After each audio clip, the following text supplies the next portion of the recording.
रखा है? ये मोर है। मोर है। इसको बनाने में कितना समय लगा हुआ है? इसमें लगे थे 4 घंटे। पहले इनको अलग अलग इनको बनाया, फिर उसके बाद में जो है सो एक एक करके बनाने से बस समय लग गया। एक आधे दिन में कंप्लीट बन गया। तो इसमें मिट्टी के अलावा और क्या क्या लगा है? इसमें मिट्टी के अलावा इसमें जो तार भी लगा है और मिट्टी है बाकी। आज मैं मध्य प्रदेश जिले के रामसिरा गांव में उस कलाकार के घर में मौजूद हूँ जिन्होंने अपनी कला को इतिहास से जोड़ दिया है। तो आइए जानते हैं कि इतिहास से जोड़ने के पीछे उनका रीजन क्या है और किस तरह से वो देखते हैं अपनी कला को। अब वैसे तो शुरू से हम लोग पारंपरिक रूप से काम करते रहे, हमारे पिताजी करते रहे। पहले वास्तु घड़े है, दिए हैं, हाथी घोड़ा बनाते थे। अब उसको थोड़ा थोड़ा करके और आगे कई प्रकार की चीज़ों में हम लोगों ने उसी कला में सम्मिलित कर लिया है। जी। तो ऐतिहासिक चीज़ों से जोड़कर जब आप इन कला को दिखाते हैं, बनाते हैं, तो कहाँ कहाँ के लोग इनको ज़्यादा पसंद करते हैं? जो पर्यटक हैं, जो विदेशी लोग हैं, वो पसंद करते हैं या अपने एरिया के लोग? लोकल का आदमी पसंद कम करता है, लेकिन वास्तव में जो शहर के आदमी हैं, जो कला की कीमत समझते हैं, वो आदमी इस चीज़ को परखना जानते हैं। बाकी ये लोकल वाले आदमी थोड़ा क्या है कि आर्थिक कमज़ोर होते हैं, उन लोगों को शौक़ तो होते, लेकिन आर्थिक मजबूरी की वजह से वो लोग नहीं कर पाते। किया है? ग्रेजुएशन किया हिंदी साहित्य और इतिहास और साथ। आपने फिर ये हस्तशिल्प का कार्य कैसे चुन लिया? कार्य की इसलिए सुना कि पहले ये शुरू पिताजी बनाते थे, तब ज़्यादा पब्लिक आती थी, देखती थी। तो अब हमने सोचा कि इसमें कुछ ज़्यादा फ़ायदा मिलेगा, तो हमने इसको और ज़्यादा थोड़ा काम बढ़ाने की कोशिश की। तो कहीं पर सीखा भी है? हाँ, पहले सीखते रहे। पहले मूल रूप से पिताश्री से हमने ये काम सीखा है। हाँ। तो पिताश्री ये सारा चीज़ बनाते थे जो आप बनाते हैं? हाँ, पहले वो पिताश्री बनाते थे, वो बड़े बड़े सामान बनाते थे कई प्रकार से। पॉट्स वगैरह है, हाथी घोड़ा है, बड़े बड़े। तो इसमें उजाला होता रहता है? हाँ हाँ। तो और ये लालटेन ये भी बल्ब लगाने के लिए है। इसमें कैसे बल्ब लगता है? इसमें यहाँ से डोरी जल जाएगी और फिर होल्डर लगा के आराम से टंग जाएगा। जी।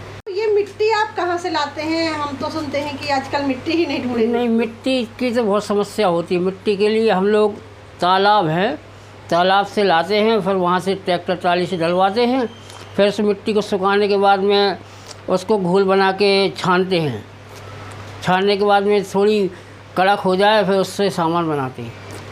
कुछ सामान हाथ से बनाते, कुछ सामान वो चाक है मिट्टी वाला, वो उससे बनाते हैं। हालांकि आजकल जो इलेक्ट्रिक व्हील आ गया, उससे भी काम होता है। महंगा पड़ रहा है हर चीज़। जैसे मिट्टी है तो मिट्टी मोल लेना है, लकड़ी है तो लकड़ी मोल लेना है। जैसे लोकल के यहीं घर से भी माल निकलता रहता है। अब मेहनत तो ज़्यादा है, लेकिन फ़ायदा उतना नहीं मिलता है और थोड़ी बहुत टूट फूट हो जाती है। इस वजह से थोड़ा कम लाभ मिल रहा है। ये वाले बल्ब लगाने के लिए लैंप शेड है।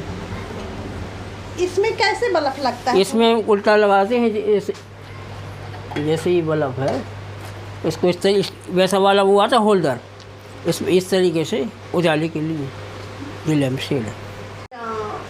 प्रमाण पत्र लगे हुए हैं अलग अलग, ये आपको इनाम में मिले हैं या? हाँ, नहीं, इन चीज़ों में हमने भाग लिया है। जैसे कई प्रकार की जी गतिविधियों में शासन द्वारा उन्हें भाग लिया है, तो उस वजह से ये प्रमाण पत्र प्राप्त हुए। तो किस किस जगहों से मिले हैं? ये हमारे लिए जैसे हस्तशिल्प विकास निगम है, संस्कृति विभाग से है, और वैसे कई प्रकार से हम उसमें गए कई विभागों में, तो इस प्रकार से हमको प्राप्त हुए। तो आपने कैसे सोचा कि इसको खजुराहो से जोड़ देना चाहिए? नहीं, तो उसी वजह से। हाँ, खजुराहो से इसलिए यहाँ विदेशी लोग आते हो, और यहाँ पन्ना टाइगर रिजर्व लगा हुआ है, वहाँ भी पर्यटक लोग आते हैं, देसी आते विदेशी आते। इस वजह से हमने सोचा कि इस जगह पे काम किया जाए। तो फिर आज ऐसा नहीं चलता रहता, लेकिन बारिश की वजह से थोड़ा कम चलता है। क्या है कि सुखाने की और पकाने की समस्या आती है। बाकी ठंडियों में सीज़न अच्छे चलता है। आपकी सरकार भी मदद करती है? सरकार सिर्फ हमारे हिसाब से मदद कुछ नहीं करती, वो सिर्फ फॉर्मेलिटी करती, कागजों में बाकी कुछ नहीं है। अभी हाल ही में प्रधानमंत्री ने अपने जन्मदिन पर आप जैसे शिल्पकारों को एक तोहफे के रूप में घोषणा की है, आपने भी सुना होगा। हाँ बिल्कुल सुना था।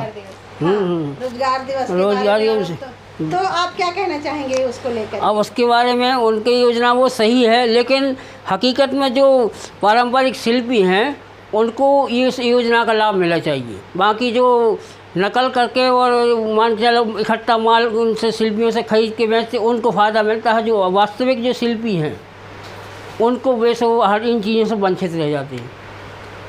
कंपटीशन का ज़माना है और जब मिट्टी के बर्तन खिलौने और ये सब की जगह का स्थान जो है ना प्लास्टिक ने ले लिया। हाँ बिल्कुल बिल्कुल। और इतनी ज़्यादा प्लास्टिक आती है कि हर सामान अब आ रहा है। बिल्कुल बिल्कुल। और क्वालिटी का भी आ रहा है। उसमें आप अपने इस कला को कैसे देखते हैं?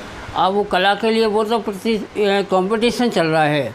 अब प्लास्टिक का सामान हल्का भी होता है और जहाँ तहाँ मान के चलो ठोकर भी खा जाए, लेकिन मिट्टी का सामान बड़ा हिसाब से रखना पड़ता है इससे। तो आपकी इस पे असर पड़ता है इसका? अब थोड़ा बहुत तो पड़ता ही है। हाँ, हालांकि ये मिट्टी का सामान महंगा भी पड़ता है तो इस वजह से थोड़ा आदमी कम करते हैं। लेकिन यही तो हमारी जो क्या कहते हैं पुश्तैनिक चीजें हैं, जो हमारी धरोहर है, यही तो है एक तरह। हाँ बिल्कुल बिल्कुल। फिर इसको लोग क्यों कम करते जा रहे हैं? अब पता नहीं, ये तो आदमी की मानसिकता के ऊपर। हालांकि मिट्टी के सामान से खाना, उसमें सामान में खाना बनाना भी शरीर के लिए सही है, लेकिन आजकल बस ये देखते हैं कि एल्युमिनियम के इसमें खाना बना रहे हैं, जबकि हांडी है, तवा है, इन चीज़ों की इस्तेमाल करना चाहिए आदमी को। आप अपने घर में यूज करते हैं? हाँ बिल्कुल करते। मिट्टी का तवा बनाते हैं और खाना के लिए हांडी वो है पतीला, उसमें यूज करते। खबर लहरिया, आपकी खबर आपकी भाषा।